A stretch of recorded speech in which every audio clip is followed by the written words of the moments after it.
या परमेश्वरी कार्यामध्ये कोणीतरी परमात्म्याचे सेवक येतील, जे आम्हापेक्षा वरिष्ठ आहेत, आम्हाला काहीतरी मार्गदर्शन करतील, किंवा आम्ही आमच्याकडे एक असा अनुभव आहे जे आम्ही इतरांना सांगू, आणि मी आणि आम्ही सर्व एकमेकाकडे अनुभव घेऊन आपले अनुभव द्विगणित करून घेऊ आणि भविष्याची वाटचाल करू.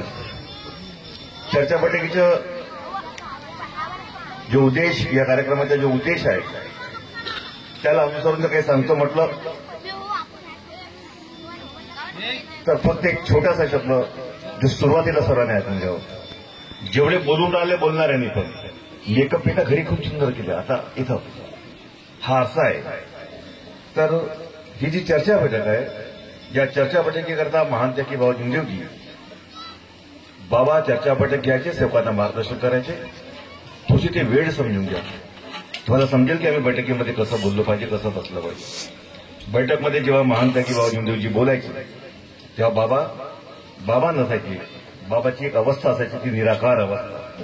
त्या अवस्थेशिवाय बाबा कधी मार्गदर्शन बाबाने कधी केलं नाही. आणि ते प्रत्येक शब्द म्हणून, ते प्रत्येक शब्द जो बाबा बोलता वो भगवान बोलता, बाबांचे शब्द हे भगवंताचे शब्द असायचे. बाबा त्या अवस्थेमध्ये जे आवाज द्यायचे, कोई सेवक खडा होकर गए बाबा का कैसे बुलावा किए, असे शब्द असायचे. सेवक त्या अवस्थेमध्ये म्हणायचे, कोई सेवक खडा, दैवी शक्ती जागृत खडी आहे, सेवक एकटा से प्रणाम करे, असे आवाज बाबा द्यायचे. बाबा स्वतःना बाबा म्हणायचे. आणि म्हणून बाबा नेहमी सांगायचे, तो शब्द लक्षात ठेवा कि बाबा की बैठक में सभी सेवक अपनी आत्मा साफ रखे. बाबा की बैठक में सभी सेवक अपनी आत्मा साफ रखे. म्हणून असा कोणताही द्वेष मनात नसावा, कुठला हा भाव नसावा. मी परमात्म्याचा आणि परमात्मा माझ्या, हा उद्देश ठेवावा. आणि तो माझा परमात्मा भगवान बाबा हनुमानजीच्या स्वरूपामध्ये, हवेच्या रूपामध्ये तो उपस्थित आहे. आपण त्या परमात्म्याला महान त्यागी बाबा जुमदेवजींना एकत्र एकतेने प्रणाम करूया. भगवान बाबा हनुमान जी को प्रणाम. महान त्यागी बाबा जुमदेव जी को प्रणाम. परमात्मा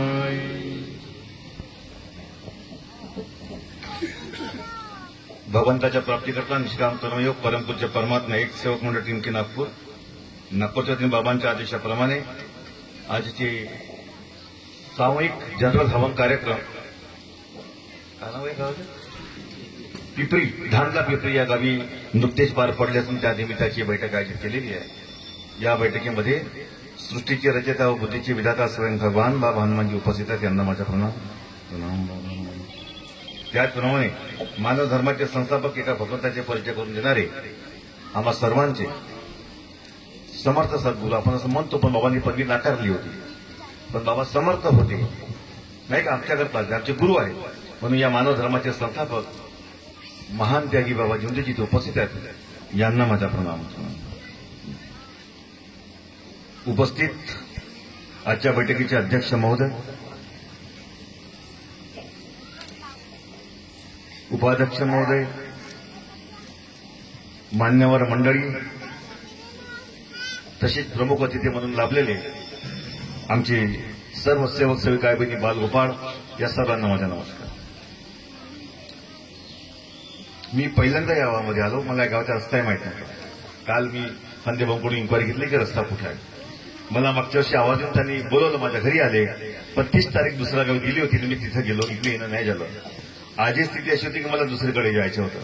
मी काल रात्रीपर्यंत प्रयत्न केला की मी दुसरीकडे जातो, म्हणजे मला कामही होतं. सकाळी 8:30ला उठलो, मला शेतावर पण जायचं होतं. आज सकाळी गेलो, पुन्हा घरी आलो 11:30ला, तिथून इकडे आलो. टाळणार हा माझा 90% हा भाग होता, पण शेवटी असं की बोलते मला 2दा आले, त्यांनी बोलवलं आणि नाही ज्याने योग्य नाही सोबतचे जेवढे मार्गदर्शक मंडळ ते मला बोलले नाही भाऊ, आणि मला असं वाटतं की नाही त्याला जायला पाहिजे. इथं आलो, थोडासा दंग राहिलो.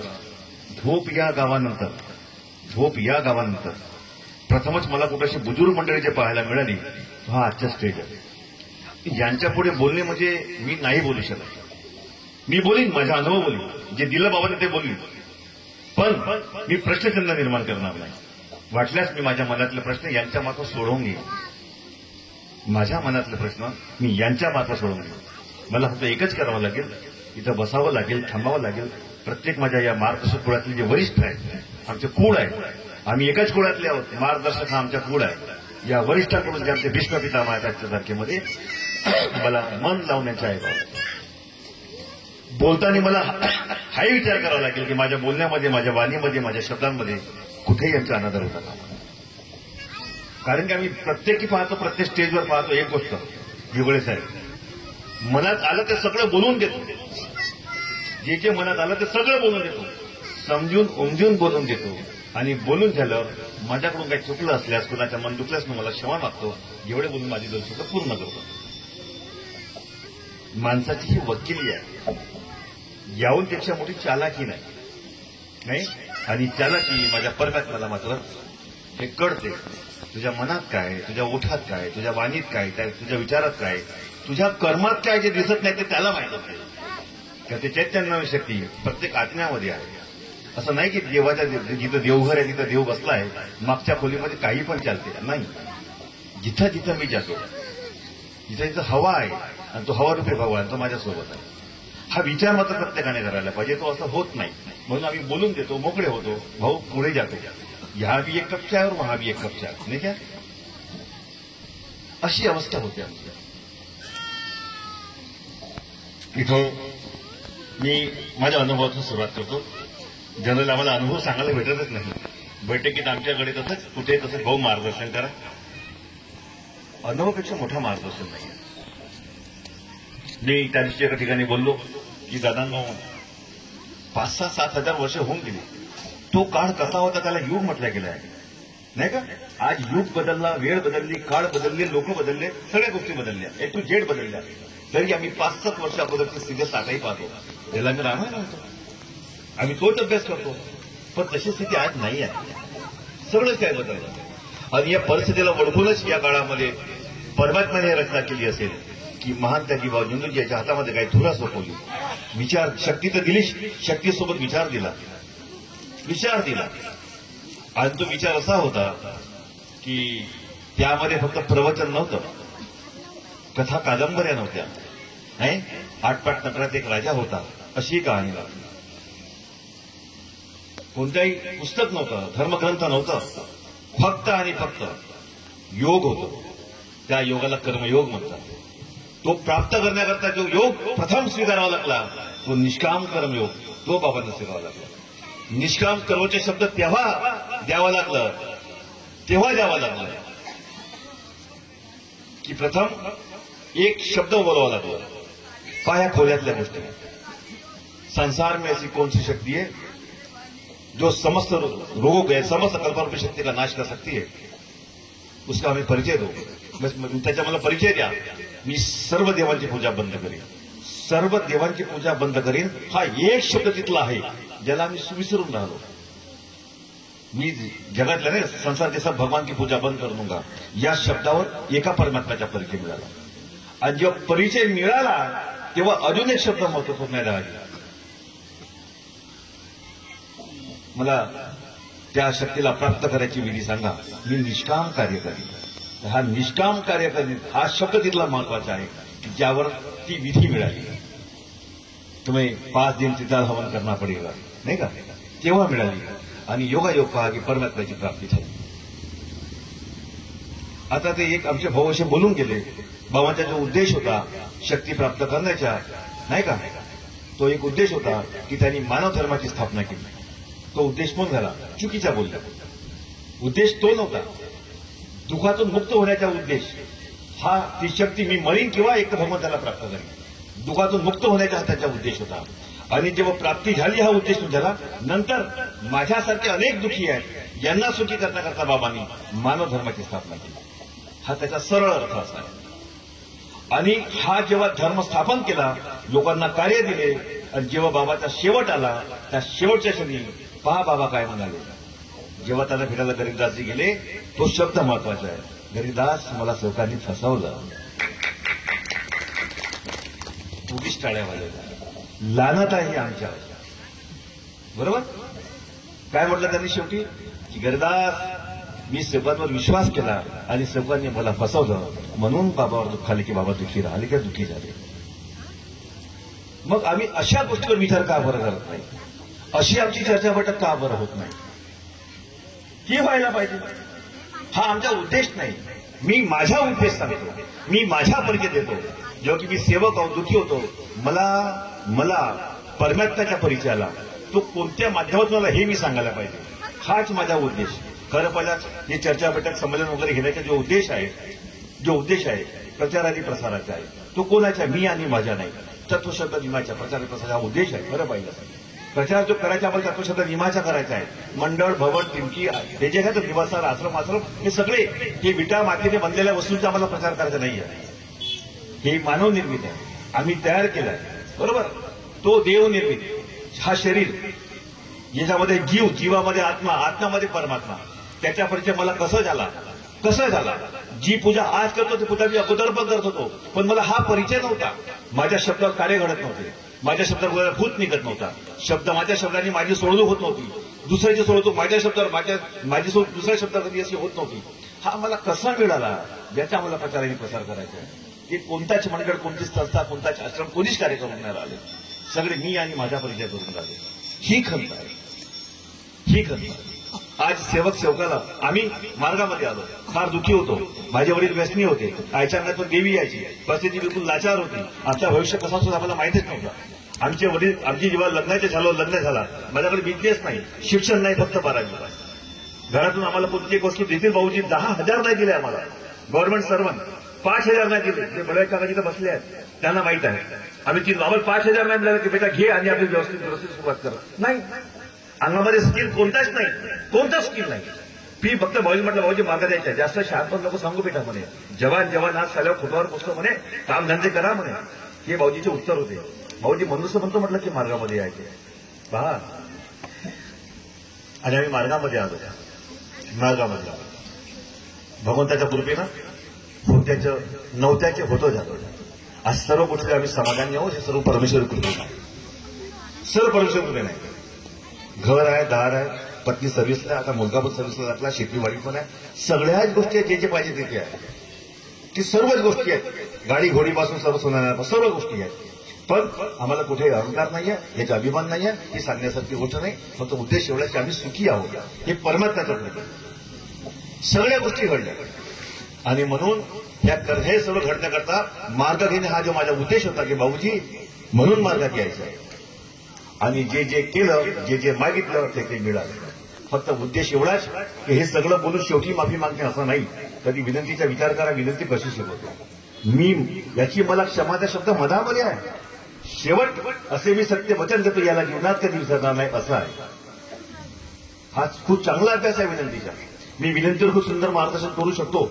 आता ते त्याला इथे याविषयी बोलतो मला त्याला पाऊण 1 तास लागेल. आता विनंती एक अशी वस्तू आहे की टोटल सार आहे. मी लोकांना सांगतो शब्दाचा अर्थ म्हणजे शब्दार्थ होते, सस्पष्ट होते नाही का, ससंदर्भ स्पष्टीकरण हा भाग वेगळा होते, पण शब्दसार मात्र खूप वेगळा असतो. म्हणून गीताच्या ओव्या 18 आहेत फक्त. पण गीताचा जेव्हा आहे गीतासार तो एवढा मोठा ग्रंथ आहे. तरी संपत नाही. पुन्हा वाढत म्हटलं पुन्हा होतो. असा हा सार आहे विनंतीचा. तो खूप मोठा आहे. मी पासून अर्थ निघते पहिल्या शब्दापासून. मी म्हणजे कोण पासून अर्थ निघतो. फक्त शॉर्टमध्ये एकच शब्द घेतो, मग समजा की शेवट किती असेल, किती मोठा असेल. मी म्हणजे जीव. म्हणून आपण ज्या शाळेमध्ये प्रार्थना करतो, सगळे विद्यार्थी एकत्र जमतो, शाळेचे शिक्षकही असतात, पदाधिकारी असतात. आणि आम्ही जेव्हा प्रार्थना म्हणतो, भारत माझा देश आहे म्हणतो, सकाळची विनंती पण आपण तशीच करतो. एकतेने कार्य मिळतात, सगळे मिळून बसतो. पण मी माझ्या कर्माने चुकलो असं म्हणतो. आम्ही आमच्या कर्मानं म्हणत नाही. भारत आमच्या देश असं कधी म्हणत नाही. कारण की माझ्या शब्दामध्ये स्वाभिमान आहे. माझ्या शब्दात भारत माझा देश आहे. सारे भारतीय माझे बांधव आहेत. आमचे कोणीच नाही म्हणत. त्याच्यामध्ये मी शब्दामध्ये, माझ्या शब्दामध्ये स्वाभिमान आहे. बस इक्वल मी शब्दामध्ये कसा आहे तर मी तसाच आहे. मी म्हणजे जीव, जीवामध्ये आत्मा आणि आत्म्यामध्ये परमात्मा. 3 बाजू आहेत. तत्वशब्द नियमावर भगवंत उभा आहे. म्हणून पहिले तत्वशब्द नियमाला जपायचे आहे, मग भगवत कृपा मिळेल. डायरेक्ट भगवत कधी मिळत नाही. वचनबद्ध होणे हे महत्वाचे आहे. अशा पुष्कळशा गोष्टी आहेत ज्याला मी सार म्हटलं. पण आज आपल्या मार्गामध्ये एक सेवक जेव्हा सेवकाला भेटतो, मी तो उदाहरण डबल करून झाला. सेवकाची जे सेवक आहे या मार्गात सेवकांनी स्वतःची किंवा या मार्गाची ओळख वेगळीच बनवली आहे. सेवक जेव्हा सेवकाला भेटतो त्याने काय बोललं पाहिजे आणि तो कसा बोलतो. सेवक सेवकाला तुम्ही सेवक आहात. एक व्यक्ती दुसऱ्या व्यक्तीला भेटतो, तुम्ही सेवक आहात. तो म्हणते हो जी. नमस्कार पहिले नाही घेत. कुठले तुम्ही सेवक आहात तर कुठले? मंडळाचे, मोहाडीचे, किमतीचे, रामटेकचे, अमक्याचे, धमक्याचे का फलाण्याचे? नाही म्हणजे आपली ओळख आपण मिटवली का? सेवकांनी सेवकाची ओळख मिटवली. जेव्हा की सेवकांनी सेवकाला काय म्हणायला पाहिजे? नमस्कार पहिली वेळ. मग कसं बोलल्या पाहिजे? कसे आहात तुम्ही? आता सुखी समाधानी आहात ना? मुलं बाळ बरे आहे, प्रकृतीवर चांगली आहे, तुमचा उद्देश पूर्ण झाला, जगाचे कार्य झाले. हवन कधी आहे? कधी आम्हाला बोलवा, नाही का? आम्ही तुमच्याकडे येऊ, कधी आम्हाला सांगा, कधी मार्गदर्शन कराल. ही भाषेत नाही आमच्यामध्ये. तुम्ही सेवक कोणाचे? इथून आमची ओळख बिघडली, इथून आम्ही बिघडलेलो. आणि म्हणूनच कुठेतरी आमच्या आत्मबल कमजोर होऊन राहिला, आमच्यामध्ये निकृष्टपणा होऊन राहिले, आमच्यामध्ये गडबाजी निर्माण होऊन राहिली, आमच्यामध्ये अहंकार निर्माण होऊन राहिला. आम्ही वरिष्ठांचा आदर करायला विसरून राहिलो, कसं बोलावं हे समजत नाही. ही आमची भूमिका बनली आहे आणि ही जी आहे ही घरापासून सुरुवात झालेली आहे. म्हणून घरामध्ये पण पहा, आम्ही एकत्र परिवार वेगवेगळे होतो. नाही, मुलगा सून जे आहे ते वडील सासरे यांना मानत नाही, बोलण्यामध्ये शरम नाही, हया नाही, नाही का? जो सन्मान पाहिजे तो सन्मान नाही, फक्त बोलण्यापुरता सुंदर आहे, सत्य बोलणे, मर्यादा पाळणे, प्रेमाने वागणे. पण आहे का? नसेल तर आम्ही कोणत्या नाकाने सांगतो? बरं आम्ही हे मिळेल कसं? दुकान नाही, चर्चा बैठक माध्यम आहे, भावाचे अनुभव आहे. सत्याला जगाला देता अनुभव कसा? मर्यादा सोडली तर अनुभव कसा? प्रेम तुटला तेव्हा अनुभव कसा? आणि मग तेथे आठवून त्याला पुन्हा माफी मागणे. पण माफी मागताना मात्र तुम्ही पुन्हा विसरता की वचन देता ज्याला कधी विसरणार नाही. आम्ही पुन्हा विसरतो आणि अवस्था अशी होते, आम्ही मार्गात आल्यावर पुन्हा दुःखी होतो आणि मग म्हणतो की भगवान मेरी नाही सुन रहा. याचा अर्थ असं म्हणत नाही, फक्त आम्ही असं म्हणतो म्हणजे हो दोनदा कार्य केल्याची पण आराम नाही. डॉक्टरांकडे धावतो, खूप ट्रीटमेंट करतो, मोठा रिपोर्ट्स काढतो. अरे पहिले हे धंदे केलास, हे करून तुला आराम होता म्हणून मार्गामध्ये आला, आता पुन्हा कावर धंदे करतेस? एक नियम रिजन असा आहे की तेव्हा मी पहिल्यांदा मार्गामध्ये आलो, देवाला माफी मागितली, त्याने मला कर्मभोगातून सोडवलं, क्षमा केलं आणि मी सुखी झाले. पण सुखी ज्या तत्वशब्द नियमावर झालो त्याच्या पालन करण्यामध्ये मी चुकलो, पुन्हा चुकत गेलो. आता भगवंताई माझा राग करायला लागला, माझ्या शब्दाचा मान नाही देऊन राहिला आणि म्हणून मला समाधान जर मिळत असेल याचा अर्थ असा की भगवंत माझी नाही ऐकून राहिला, असं आम्ही समजायला तयार नाही. समाधान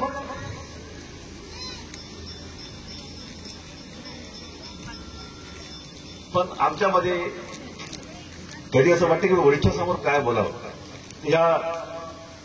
याच्यामध्ये मी आता जे लिहिलं होतं की हे जे तत्वशब्द नियमाच्या प्रचार आणि प्रसाराचा हा जो उद्देश आपला आहे, हा नाच गाणं आणि डीजे पूर्ण करून राहिलो. शोभायात्रा रॅली जे निघून राहिली त्याच्यामध्ये शिस्त नाहीये. सासरा उभा आहे, चुलत सासरे मालपा सासरे उभे आहेत, आम्ही आलो पत्र खचून राहिलो, बस ढिंकेची का काही वाटत नाही. जेव्हा की ह्या सगळ्या मर्यादा अगोदर घरी होत्या, आता कुशलच्या गोष्टी खराब होतात तेव्हा लोक, मी जे बोलतो ती माझी जनसमाजाची भाषा बोलतो. आताही काही बुजुर्ग असं म्हणतात की आता हे खूप बेश्रम झाले, यांची बोलभाषा सुधारली की परमात्माच्या एकट्या नावानं सगळे लोक एकमेकाशी बोलते, परके माणसं सुद्धा चुलीपर्यंत जाऊन राहिले आणि त्याच्यामुळे बोलशे घोटाळे होऊन राहिले. कारण मर्यादा सुटून राहिली, जुन्या लोकांना आवडत नाही आणि मग आम्ही लोकांना म्हणतो की हे खडूस आहे, हे कडक आहे, नाही का? पण असं नाहीये. मर्यादा पुष्कळ गोष्टीमध्ये आहे. महानता की बाबा जिंदूची बाबा होऊन कधी आपलं पाय लागू दिलं नाही, बाबा होऊन बाईला स्पर्शही करू दिलं नाही. म्हणजे प्रत्येक गोष्टीमध्ये मर्यादा पाळली त्यांनी की शेवटवर मला कलंक लागता कामा नये. कोई सेवक कहे कि बाबा ने किस मैंने अपने आप को कभी कलंक नहीं लगने दिया. कलंक म्हणजे डाग, साधा डाग पाण्याचा काळ होता, लाईफ बॉय साबण रागं निघतात. आता आंघोळीच्या साबण म्हणायचे कपडे धुवायचे मध्ये काही विचारायचे कधी डागं निघतात, पण कलंक एक अशी वस्तू आहे का ते लागली तर कधी निघत. म्हणून कलंक पासून वंचित राहण्याकरता बाबांनी अशा गोष्टींचं काहीतरी वर्ज पाडलं. म्हणून बाबांनी त्याग पाडलं. कोणताही पैसा हातामध्ये घेतला नाही, कुणाला कधी मागितलं नाही. आणि माणूस बोलता बोलता कुठच्या कुठे निघून जाते, आपल्याच विषयी राहून जाते.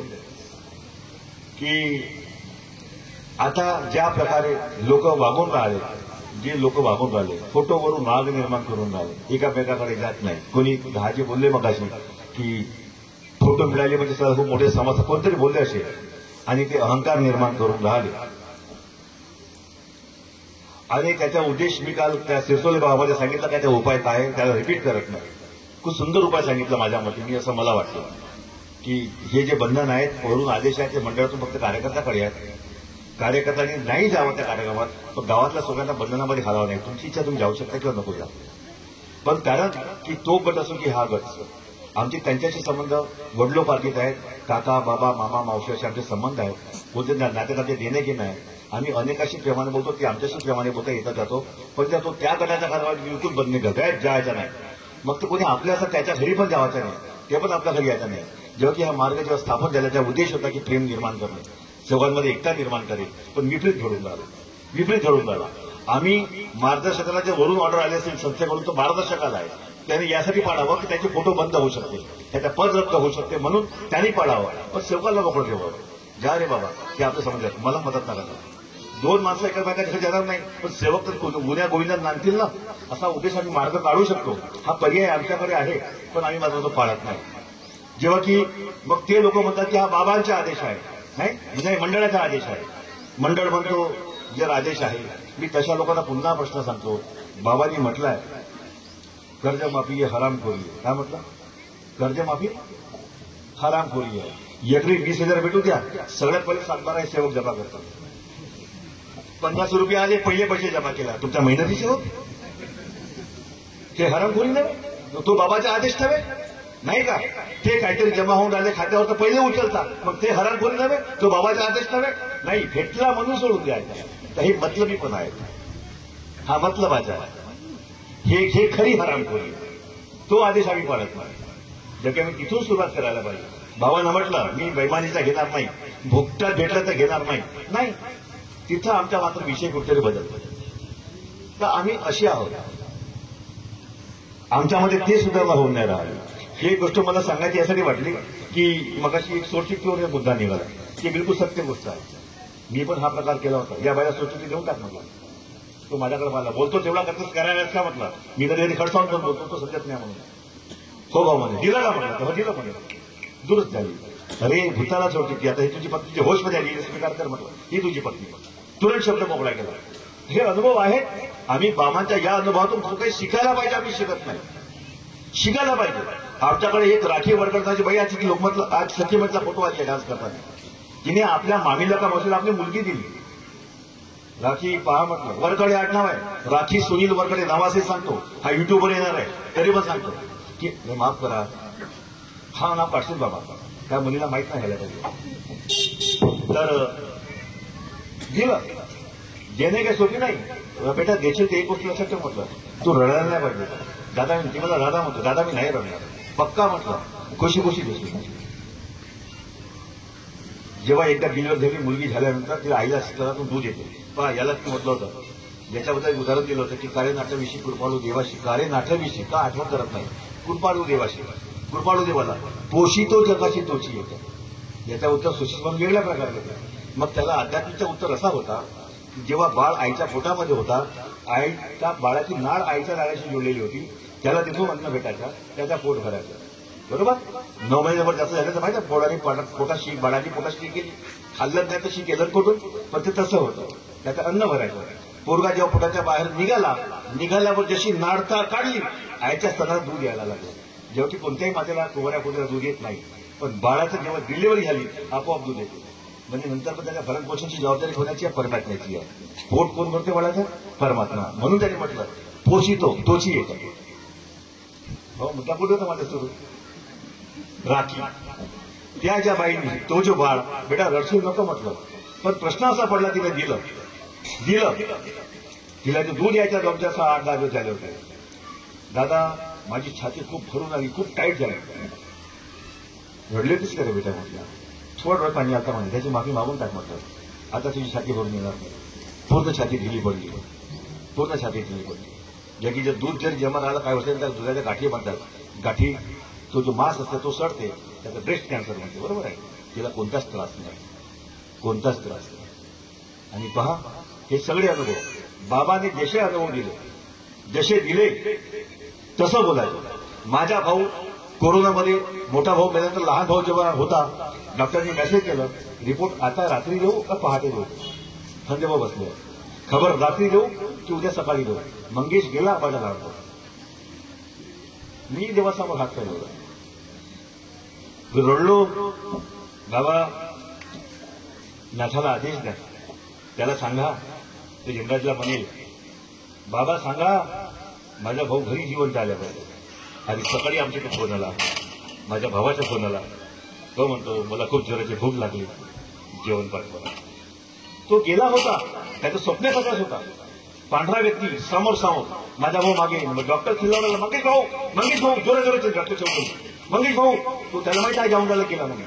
मंगेश भाऊ त्या स्वप्नात त्याचा बोललो, त्याला माझा मुलगा दिसला आणि तो म्हणतो काका. त्याने हात पकडला आणि माझा भाऊ दिवस दिवस दिवस दिवस मागे आला स्वप्नात आणि फोन करतो की मला भूक लागली, जेवण पाठव. म्हणजे कसं आहे, कोणती शक्ती बाबांना आपल्याला दिली, जे त्यांच्या डोळ्यात ते आपल्याला दिली. तेच तत्वशब्द निघून दिले, तोच भगवंत दिला, तीच विधी दिली. फक्त त्रिकाल हवन नाही सांगितलं. जे करतात ते मूर्ख आहे. बाबांना त्रिकाल हवनाचा आदेश बाबांना नव्हता दिला, बाबांना परमात्म्याने दिलं, भगवंताने दिलं होतं, हनुमानजीने दिलं होतं. त्यांनी म्हणून ते त्यांची गुरु ठरले, ते त्यांना दिलं. आणि बाबांनी आम्हाला फक्त एकच विधी दिली, त्याच्यावर एक बंधन दिलं, सकाळची विनंती दिली आणि परमात्म्याची आम्हाला प्राप्ती दिली. ज्योत लागली भगवान दिला. ज्योतीनंतर लागली की पहिले आपण कार्यकर्त्याकडे गेला, सर्व विसर्जन करू. आणि त्यांनी तुम्हाला वचनबद्ध केलं विनंतीवरून. मी मरीन किंवा जगीन जीवनात एकच भगवंत बाबा हनुमानजीलाच म्हणेल. मी माझ्या कर्मांची मुलाची मला क्षमाल्या, बाबांचे आदेश, सत्यमर्यादा, प्रेम, चार तत्व, 3 शब्द, 5 नियम जीवनात पाळीन, असे मी सत्यवचन देतो. याला जीवनात कधी विसरणार नाही. या शब्दावर आम्हाला एका परमात्म्याची प्राप्ती झाली. प्रपंचात राहून आम्हाला परमार्थ मिळाला. म्हणून प्रपंचात राहून बाबाने आम्हाला बंधन, सर्व काही आम्हाला कार्य दिले, विधी दिली. बाई पण हवनाची आहुती टाकू शकते, बाई पण हवन घडवू शकते, एवढे सुंदर बाई पण ज्योत लावू शकते. हे सर्व आम्हाला प्रपंचामध्ये राहून बाबांनी दिलं, बाबांनी दिलं. फक्त काही विधी दिली आहे, ज्याला आम्ही त्याग, म्हणजे आम्ही स्वतः त्यागी समजतो. बिलकुल नाही, बिलकुल नाही. 41 डेज आम्ही फक्त त्याग केला. त्याग नाही, बंधनाचे कार्य केले. जर आम्ही त्यागी असतो, जन्माच्या सुटला असतो. आम्ही फक्त एकच त्याग केला, आम्ही त्याची त्यागी आहोत. आम्ही अनेक देवांचे पूजन बंद केले, सर्व देवांचे विसर्जन केलं. हाच आमचा खरा त्याग आहे या मार्गात. बाकी आम्ही कोणतेच त्यागाचे कार्य नाही, त्याग नाही केलं. फक्त अनेक देवांची पूजा बंद केली जावी, सर्व देव विसर्जन केलं. त्या दिवसापासून तर आता नेहमी मरेपर्यंत. पण त्याग फक्त 41 डेज ब्रह्मचर्याचं पालन करणे, मांसाहार करू नये, औषधोपचार करू नये, नाही का, खाऊ पिऊ नये, जे बाहेरचे तेच फक्त 41 दिवस, त्याला बंधन म्हणतात, त्याग नाही. तरी आम्ही सुद्धा त्यागी असं समजतो, जेव्हा आम्ही त्यागी नाही, आम्ही त्यागी नाही. तर हे जी कृपा आहे आमच्या जवळ आहे, ती तत्वशब्द नियमावर उभी आहे, की कोणत्या मंडळ फोटो घेतो नाही. मी त्या दिवशी स्पष्ट डॉक्टर साहेबांसमोर त्या काचेबाईमध्ये बोललो. लोक मंडळ फोटो करता म्हणतात म्हटलं, नाही का, तुमची फोटो कुठली आहे, कुठली आहे, कुठली आहे, असं हवं घडून प्राप्त झाली फोटो नाही. अरे तुझ्या मंडळातली, त्या किमतीतली, त्या मॉडेलचे फोटो हे सगळे प्रेसमधल्या फोटो आहे. एका वाक्यात त्याचं उत्तर आहे, फोटो प्रेसमधल्या. तर मग भांडता कशा? आम्हाला एक आकार दिला, एक प्रतिमा दिली, एक प्रकाराची विशिष्ट, बस त्याप्रमाणे घेणे. आपल्या घरी एक साधना आहे, ती साधना आहे, ती साधना करून विशिष्ट प्रकारची बरोबर फोटो आणून साधना करू. तिच्यामध्ये प्राणप्रतिष्ठा करणे जसे नावाची झाली. तिला दही, दूध, गोमित्र पाण्याने धुणे आहे, 108 महिन्यांची बाळ जपणे आहे, दिलेल्या मंत्राचा जाप करणे आहे, तेवढी आहुती सोडणी आहे, नाही का. तशी विशिष्ट साधना करून बस याला प्राणप्रतिष्ठा असं म्हटलं गेलं आहे. पण ती जिवंत आहे. तिची विशेषता काय आहे की त्या दिवसापासून त्या प्रतिमेला पहा, ती जिवंत आहे, जागृत यायचा अनुभव. की तिला जर कोणत्या बाईचा हात जरी लागला, तर हाडे जरी हात लागला, बाईवर दुःख येतात, बरोबर. म्हणजे हे त्याचे प्रतीक आहे. त्याची प्रतिमा कशी झाली, जागृत झाली. याला प्राणप्रतिष्ठा असं म्हणतात.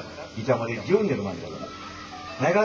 तर म्हणून आपण त्या प्रतिमेचं आदराने सन्मानाने लोक विसर्जन करायला सांगतात आणि मार्गासमोर ज्यांनी एकदाचं विसर्जन केलं त्याला पुन्हा मार्ग देऊ नये. माय डिअर, तर बायकोचं पूर्ण नाव लिहिलं माय डिअर. तर आम्ही त्या फोटो जळायला सांगतो आणि एकदाच्या फोटो जळले की पुन्हा मार्ग देऊन हे तिथं पुस्तकीत मध्ये लिहिलं आहे. मी एक साधा अनुभव सांगतो. माझ्याकडे तो दिसला मला आज पहिल्यांदा. का आडनाव तुझ्या मला तुझ्या नाव आडनाव म्हणून ऐकलं. तो बेसांका बागडे कोणतरी होतो भाऊ. का आडनाव तुझ्या बागडे सर. नमस्कार की दादा सर. बस दादा. हा बागडे दादा एकदा माझ्याकडे आला. हा माझ्याकडे सकाळी रश राहते. मी आंघोळ करून बसलो होतो. सेवका आठवत होतो. हा नवीन माणूस दिसला. म्हणून हा कोण आहे नवीन. हा कोण आहे नवीन म्हणते. का आडनाव म्हणलं बागडे. मी बागडेची म्हणते. इथं कसा का आला. तू माझ्याच्या सेवक नाहीस म्हटलं. त्याने सांगितलं का तो कोयदारी म्हणून आहे. तो जेव्हा कसं गंडल्यासारखा आला वेगळा. तो भयंकर बिमार होता. त्याचे त्याग झाले. त्याचे माती खाऊन पण झाले. पण नवई मासे खाऊन हवन केलं. त्याने कार्य केले. त्याला दुःखच होते. तो कार्यकर्त्याकडे जाय. त्याने म्हटलं की तू कार्य करत जा.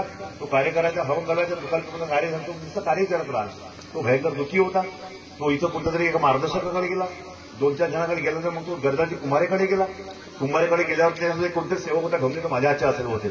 तर त्यांनी ऐकलं आणि त्याने म्हटलं दादा तू योगेश तुरस्करला ओळखते का. कोण बोलले गरजाची कुमारे. उभा हो. मी म्हटलं ते चुक्का बरोबर सांगायच्या बरोबर. त्याने म्हटलं तू तुरस्करला ओळखते का. हा म्हणते नाही. याचा एक सेवक होता ढोमणी. त्याने म्हटलं हो मी ओळखतो. हा माझ्या घरी आला. दारामध्ये उभा बिमार. तर मी आपल्या याच्यामध्येच राहतो. घाईमध्ये तुझ्या झाली होती विनंती माझी तर हा आंघोळ करून बसलो असा आणि मी कागद पेन घेऊन बसून माझी सवय आहे. या सांगितलं की भाऊ माझ्या विषयाच्या दुःखात किंवापासून काय टंका इतका फोटो सांगितला. या दुःखाचे प्रकार सांगितलं. मला हा त्रास होते. मी भक्काभक कागदावर लिहिलं. दादा एवढ्या प्रकारच्या तुझ्या त्या चुका झाल्यात का म्हटलं. 10, 12, 13, 17 किती चुका होत्या माहित नाही. किती होते रे. 12-13 चुक्या होत्या. 13 अशा चुका. ह्या चुका आहेत का. याला वाटलं कोणत्या सर्व चुका माझ्यातून झाल्यामुळे. आता हे चुका आहेत का हे कोण सांगेल. ठरवेल कोणी चुका आहेत म्हणून. तर तू भगवंताला विनंती कर म्हटलं. तू भगवंताला विनंती कर बाबा हे चुका माझ्याकडून झाल्या. ह्या जर चुका असतील तर मला आत्ताच्या आता फायदा करून द्या. मी चुका समजीन. या चुकांची माफी मागेल. पुन्हा या चुका करणार नाही. याला माझ्या घरी 15-20 मिनिटांमध्ये आराम झाला. काही महिन्यापासून होता. काही जसं कार्यक्रम होता. 15-20 मिनिटाला आराम झाला. तर भाऊ म्हणते मला तुमच्याकडून कार्य पाहिजे. तर म्हटलं पाहूंगा. तेव्हा म्हटलं ठीक आहे ना देतो. तर भाऊ ते फोटो म्हणते. फोटोला हात लावायचा नाही म्हटलं. फोटो कुठली होती कोयलारीची होती. जादरवाजी चौकवर फोटो विसर्जन करायचे नाही. तू तुझ्या कर्माला चुकलास. इथं फोटोच्या कोणता दोष आहे दादा. फोटो विसर्जन नाही करून दिला. आजही विसर्जन नाही केलं. लग्न होऊन 6 महिने बिमार घरीच होता. कामावर पण जात नव्हता. ही त्याची अवस्था.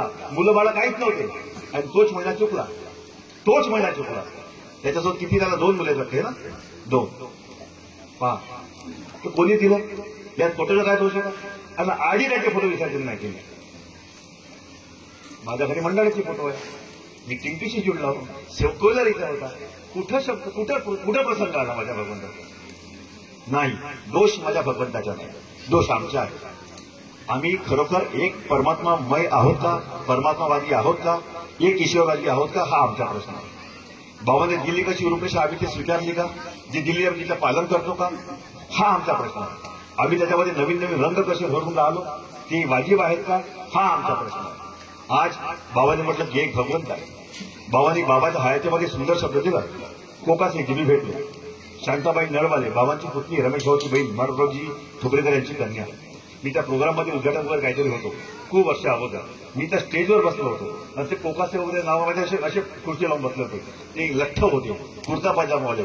त्यांना चढता वगैरे तो 10 म्हणजे तुमच्या वयाचे असल्यावर थोडसे होते ते बुजुर्ग. ते तसेच खुर्चीवर बसले व्हाईट चेअरवर. जेव्हा ही गोष्ट आली तेव्हा तो माणूस उभा झाला. तो मी हो जी म्हणे. कोणता माणूस. ज्याने बाबाला विनंती केली होती. विनंती कशी होती.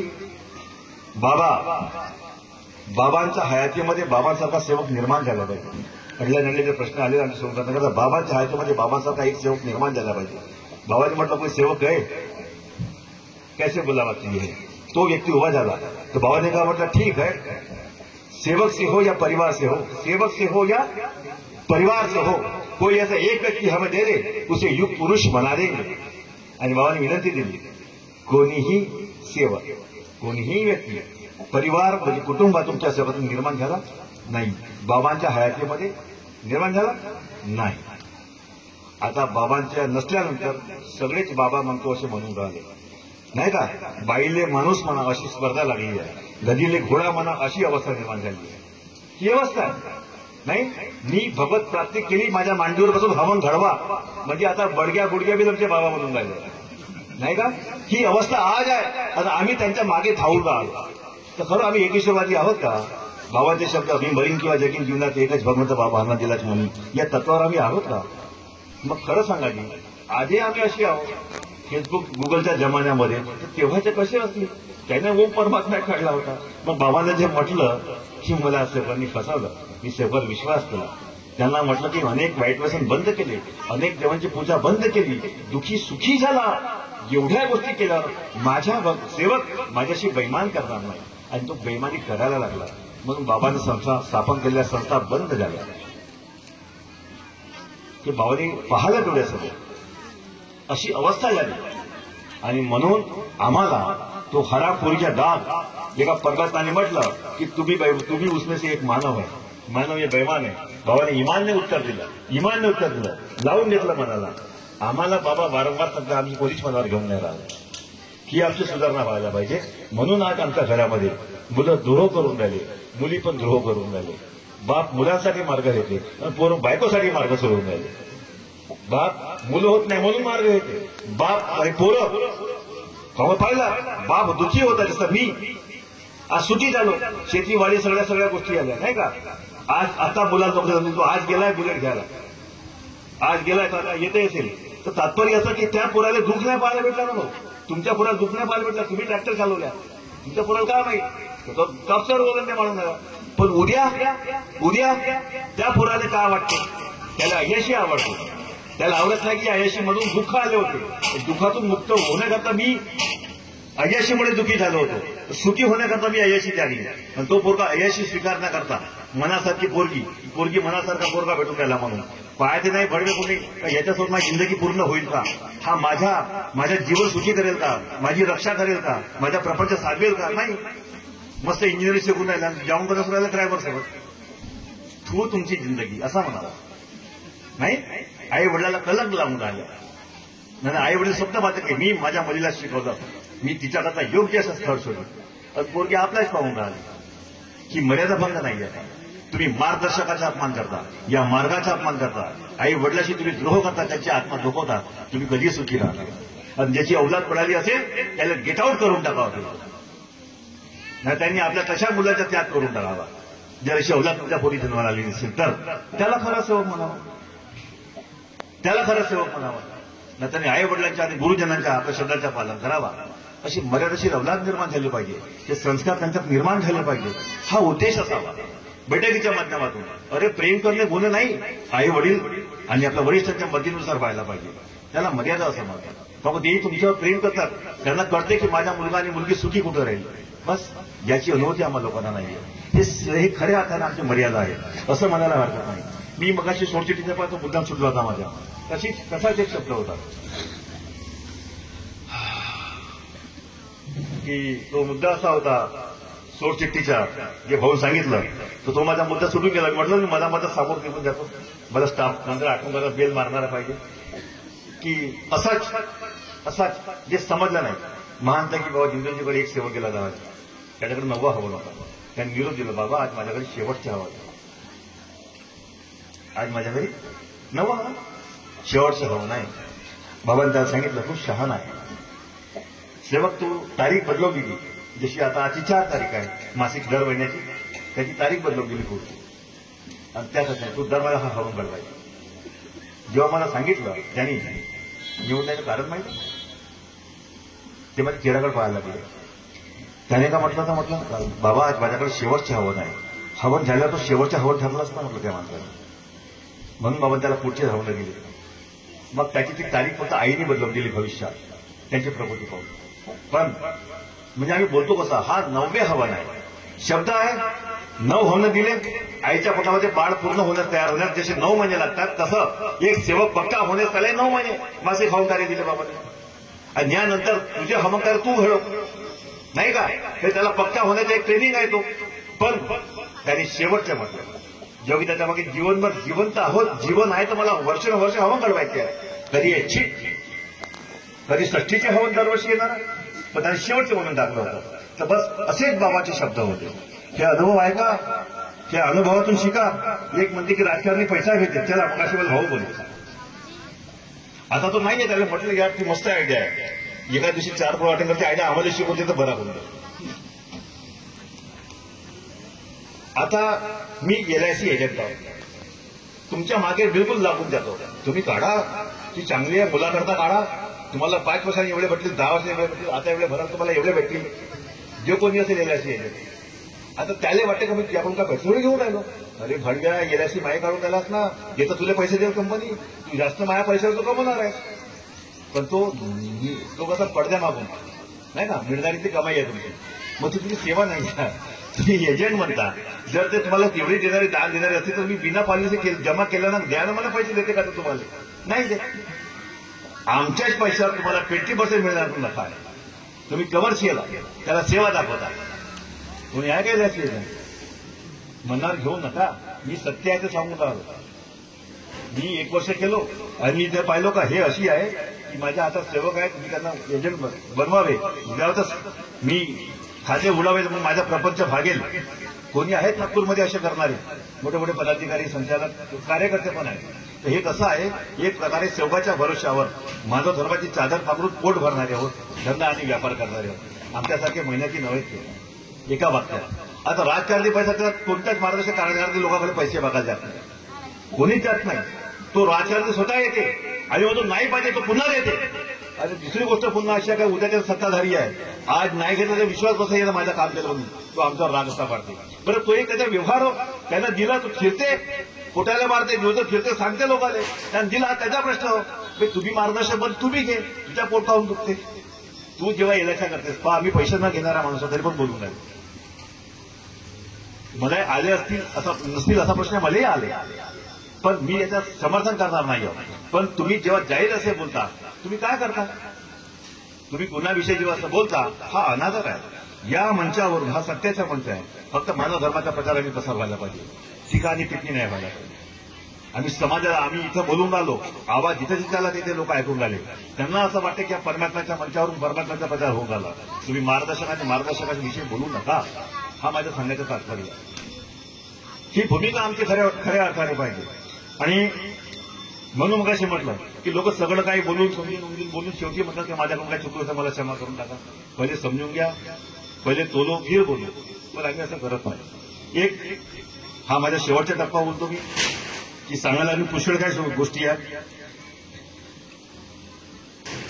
त्यापैकी शेवटचा टप्पा असा घेतो की आम्ही आता डॉक्टर साहेबांसोबत 2-3 ठिकाणी बसलो. डॉक्टर साहेब म्हणजे बाबाचे चिरंजीव डॉक्टर मनोभाऊ ठुमरीकर, ते आले. त्यांनी संमेलनामध्ये काही अशा गोष्टी पाहिल्या की काही लोक रथ बनवतात, बाबांची प्रतिकृती बनवतात, बाबा मागे बसले आहेत आणि बाबा हनुमानजी तो रथ चालवून आले. कुणी बाबा त्यांची प्रेत आहे, मुझे तेरी जरूरत नाही बाबा असं गाणं लावतात, ती रडते. अशा काही त्यांनी गोष्टी पाहिल्या आणि डॉक्टर साहेबांनी असं म्हटलं की हे बिलकुल चुकीचे आहे, हे मला मुळीच आवडत नाही, हे सर्व बंद करा. जर तुम्ही हे बंद करत नसाल, तुमची मर्जी. ऐकतात सेवक असं नाही. बाबांना एकटे करण्याचा प्रयत्न केला डॉक्टर साहेबांनी, पण लोकांनी कार्यकर्त्याचे ऐकलं नाही का. आणि मंडळ आणि ते जे बँक होते त्यांची एकटा करता ते नाही होऊ शकले. भाऊसाहेबांना जेव्हा ते गेले विमानतळ रडले की सेवकांनी माझी नाही ऐकलं, सेवक आपल्या कार्यकर्त्यांची ऐकतात. ही खंत बोलून दाखवली. आता मंडळामध्ये तो तेवढ्या दूर लाखो रुपयाचे तिकीट खर्च करून 4 फ्लाईट बदलावे लागतात. कधी व्हाया फ्रान्स, व्हाया जापानहून ते यावं लागतं इंडियामध्ये, अमेरिकेवरून. एवढा खर्च करून ते येतो, अशा करताचे तर कोणीच नाही आहेत. ते आई बाबांना फक्त एकुलते एक होते, आहेत आणि नाही आहेत हा प्रश्न त्यांच्याकरता नाही आहे. पण ते येतात का बरं? माझ्या बाबांचे सेवा जोपर्यंत मी आहो ते आपल्या वडिलांप्रती आपली कृतज्ञता व्यक्त करतात. बाबा मला सांगा मी या सेवांकरता काय करायला पाहिजे, असा बोलणारा व्यक्ती, एवढा सायंटिस्ट विद्वान व्यक्ती, आणि तो इथं येतोय. मी बाबाच्या सेवकाशी भेटेन, त्यांना काहीतरी सांगेन आणि त्यांचं काहीतरी ऐकून घेईन. त्याला यायला मनाई केली. ते इथे रडले आणि मुंबईमध्ये जाऊन पण रडले. जे रडले याच्या कोणाला खंतच वाटत नाही. आम्ही पाहतो तर रडतो गाजी खंदे भाऊ जेव्हा ते बोलतात तेव्हा आम्हाला रड येते. हा व्यक्ती कसं काय त्यांची वाणी आहे किती मी तरी चिल्लावून बोलून राहिलो नाही का.